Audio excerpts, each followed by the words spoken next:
Work, work, work, work, work, work. You see me have you work, work, work, work, work, work. You see me do me dirt, dirt, dirt, dirt, dirt, dirt. What's up, y'all? It's Shira from The Working Co. And today I'm making one of my favorite meals ever, smothered steak tips. So here we are, starting with some steak. I think this was like pot roast or something. Y'all, swear to God, I really don't remember. But it's some kind of roasted meat. Pot roast, chuck roast, something like that. I don't know. Anyway, I cleaned it and cut it up in cubes with some white onions and some green bell peppers. Then here's some of the seasonings I like to use. The Kinders, and the Memphis Pit barbecue rub. You're going to need that Memphis Pit because it got a little sugar in it. And then the CC Lola turkey traditional seasoning, y'all. It's really good, salt-free seasoning.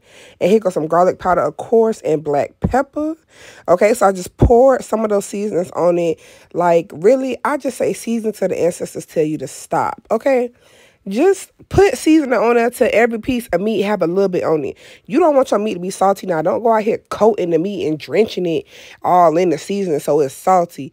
But you just want to make sure everything is evenly coated with the seasonings.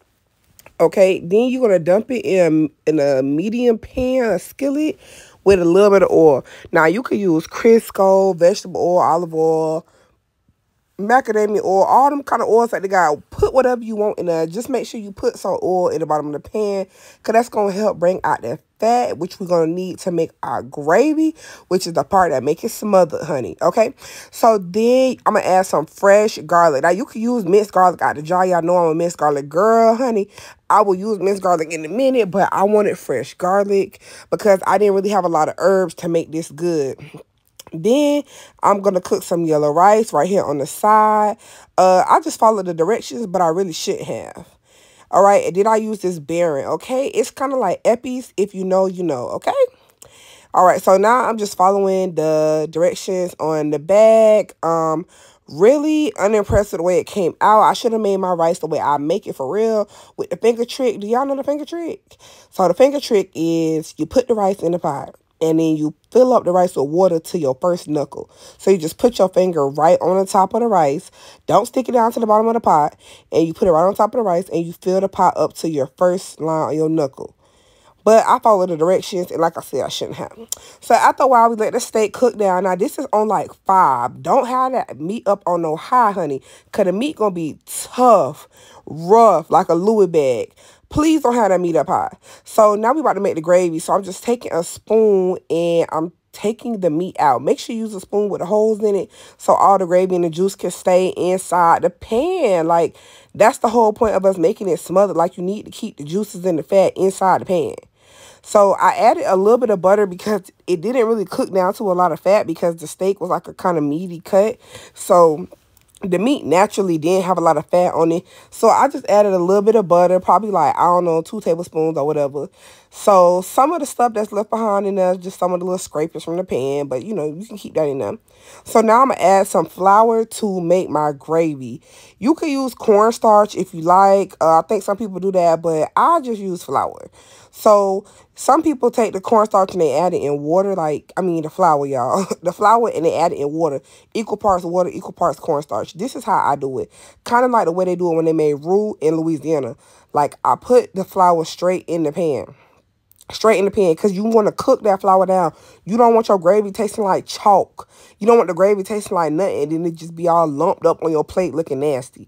Don't nobody want to look at that, and don't nobody definitely want to eat it. So I go like that. I just sprinkle the flour in the, y'all, I swear to God, I didn't measure. I just put enough flour so that it soaked up all the fat out the pan. And then you got to use a whisk. If you don't got a whisk, use a fork or whatever. But you just got to use that so it breaks up. Don't worry about them clumps because those clumps is not clumps of the flour. That's that fresh garlic. I did not chop up the garlic small, y'all, because I was just kind of in a rush. So I kept the garlic chunks kind of big, and some of those is bell peppers. So you're going to cook the flour down. I had added a little bit more at this point. But you want to cook it. You want the flour to turn brown just like that. Then I add water a little bit at a time. Now, if you're a professional gravy maker, you can add as much water as you know you're going to need. But I add a little bit at a time, and I let it soak up, and I stir it some more, and I add a little bit more. That's just how I do it. And sometimes I gotta go back in and add a little more flour, a little more water. I just keep alternating until I get it the consistency that I want. But y'all see I keep trying to break that up, but that's not flour, honey. That's garlic. And I was so slow, y'all, that day. It took me forever to realize that was the garlic. But anyway, yeah, so I keep alternating, add flour, add gravy, add flour, add water, add flour, add water. That's how I make my gravy, y'all. So then I made enough gravy, and now I done added the meat back to the pot, okay? Add the meat and the peppers back in the pot, and make sure you have enough water in that pot.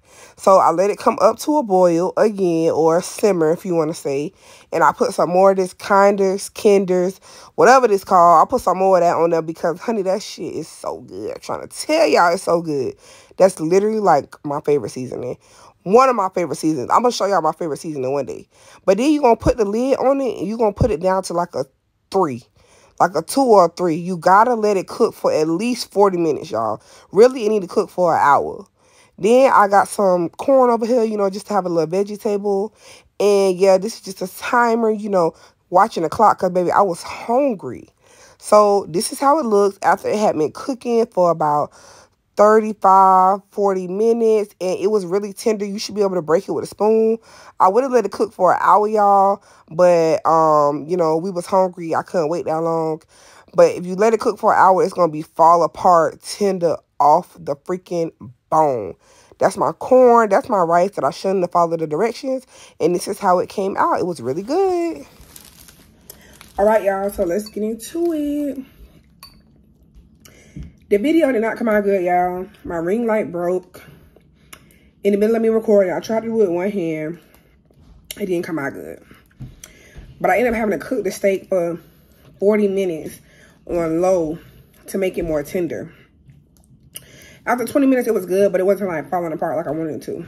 But the longer you cook it in the gravy on low, the more tender it will be. Ideally, I would like to cook it for like an hour, hour and a half. But it is what it is.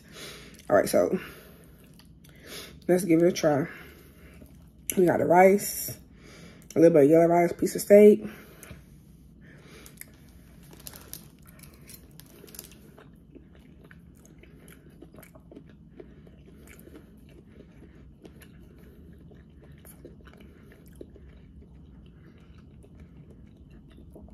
Super good.